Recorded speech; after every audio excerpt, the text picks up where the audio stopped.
बिस्मिल्लाहिर्रहमानिर्रहीम। अस्सलाम वालेकुम। रेड आई न्यूज़ के साथ मैं हुसैना हुसैन। चलते हैं खबरों की जानिब। दफ्तर खारजा ने कहा है कि पाकिस्तान और इसकी मुसल्लह अफवाज अपनी खुद मुख्तारी सरहदों और अवाम के दिफा के लिए मुकम्मल तौर पर तैयार है।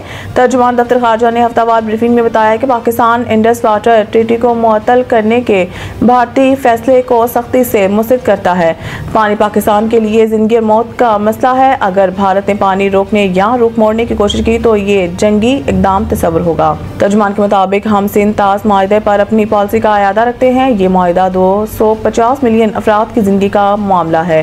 तर्जुमान शफकत अली खान ने कहा है कि भारत के गैर जिम्मेदाराना रवैये के पेश नज़र पाकिस्तान तमाम दो तरफा माहिदे बशमूल शिमला माहिदा मुअत्तल करने का हक महफूज रखता है। तर्जुमान के मुताबिक गुज़िश्ता रोज़ नेशनल सिक्योरिटी कौंसिल का अहम इजलास हुआ, जिसमें भारत की तरफ से दिए गए बयान में मौजूदा दरपर्दा धमकी की भी शदीद मजम्मत की गई है। इजलास में आलमी बरादरी को भारत के बैनुल-अक़वामी क़वानीन की खिलाफ वर्जी, बैरून मुल्क कत्ल की वारदातों और दहशतगर्दी के वाक़यात का नोटिस देने का मुतालबा किया गया।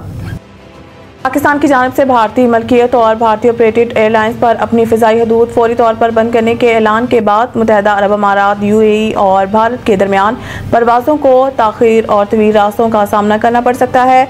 एयर इंडिया ने गैर मुल्की मीडिया को जारी एक बयान में तस्दीक की है कि शुमाली अमरीका, बरतानिया, यूरोप और मशरिक़ वस्ता के लिए या वहाँ से आने वाली कुछ परवाज़ें अब मुतबादिल तवील रास्ता अख्तियार करेंगी। एयर इंडिया के बयान में मज़ीद कहा गया है कि वो अपने मुसाफिरों को इस गैर मुतवक्किल सूरत-ए-हाल से पहुंचने वाली ज़हमत पर अफसोस का इजहार करता है, जो इनके कंट्रोल से बाहर है। ये फ़िज़ाई पाबंदी इस वक्त आयद की गई जब मकबूजा कश्मीर के इलाके पहलगाम में 26 भारतीय सियाहों के कत्ल के बाद पाकिस्तान और भारत के दरमियान तनाव बढ़ गया है। पाकिस्तान की जानिब से भारत पर फ़िज़ाई हदूद के इस्तेमाल की पाबंदी मसरूफ़ तरीन फ़िज़ाई रास्तों में से एक को शदीद मुतासिर कर सकती है।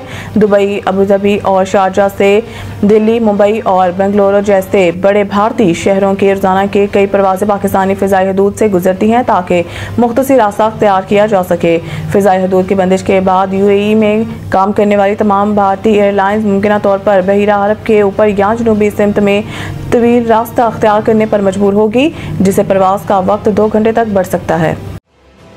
इमरान खान से मुलाकात ना होने पर दायर की गई तौहीन अदालत की दरख्वास्त कौन सुनेगा? इस हवाले से ताहाल कोई फैसला नहीं हो सका। पीटीआई रहनुमा और अपोजिशन लीडर उमर अयूब बानी चेयरमैन पीटीआई इमरान खान की बहन अलीमा खान, बैरिस्टर गौहर और दीगर इस्लामाबाद हाई कोर्ट पहुंचे, जहां साबिक वज़ीर आज़म और पार्टी के बानी चेयरमैन इमरान खान से मुलाकात ना होने पर तौहीन अदालत की दरख्वास्त दायर की गई थी। ज़राए के मुताबिक अडियाला जेल में मुलाकात से मुतालिक तौहीन अदालत की दरख्वास्त कौन सुनेगा, इस सिलसिले में ताहाल फैसला नहीं हो सका। जस्टिस इनाम अमीन मिन्हास ने गुज़िश्ता रोज फाइल वापस भेज दी थी, जिसके बाद फाइल रजिस्ट्रार ऑफिस के मुख्तलिफ ब्रांचेस में घूम रही है। पीटीआई क़यादत जेल मुलाकात का केस मुकर्रर करवाने के लिए अदालत में मौजूद है। मलेरिया के आलमी दिन पर वज़ीर आज़म मोहम्मद शहबाज शरीफ ने कहा है कि 25 अप्रैल 2025 मलेरिया का आलमी दिन है, जो बैनुल-अक़वामी सतह पर अमली इक़दामात, मलेरिया के खात्मे और काबिल इलाज बीमारी के खिलाफ जंग में आखिरी हद तक जाने के अज़म की तजदीद करता है। वज़ीर आज़म ने कहा है कि इस साल का थीम मलेरिया को ख़त्म करना है, जबकि सरमायाकारी से और मज़ीद कोशिशों और नई तहरीक से मलेरिया के खात्मा की जानिब पेशरफ्त के लिए आलमी पॉलिसी से लेकर कम्युनिटी एक्शन तक तमाम सतहों पर कोशिश को असर मुतहरिक किया जा रहा है। उन्होंने मज़ीद कहा कि हुकूमत और मुल्की क़यादत मलेरिया के कौमी प्रोग्रामों और सेहत के निज़ाम के साथ हिकमत अमली के जरिए दूर दराज इलाकों तक पहुँचने और इसे ख़त्म करने के अहदाफ को हासिल करने के लिए तैयार है।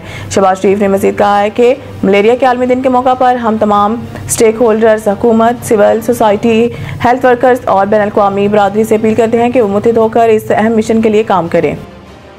मज़ीद न्यूज़ अपडेट के लिए देखते रहिए रेड आई न्यूज़।